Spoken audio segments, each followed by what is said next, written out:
এক ছোট গ্রামে এক ভদ্র পরিবারে ছেলে থাকত, খুব চুপচাপ আর সহজ সরল।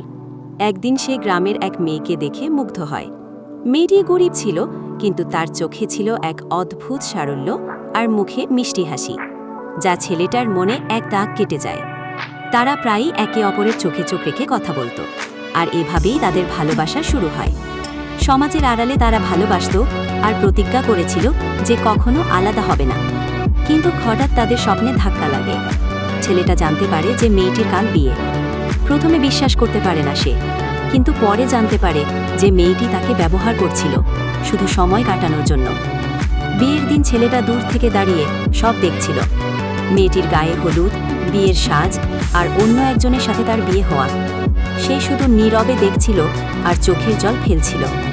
ওর মনের যন্ত্রণা কেউ জানতে পারেনি। এখনও সে বেঁচে আছে, মুখে হাসি কিন্তু মনে কষ্ট, আর তাদের অসমাপ্ত প্রেমের গল্প তার হৃদয়েই রয়ে গেছে।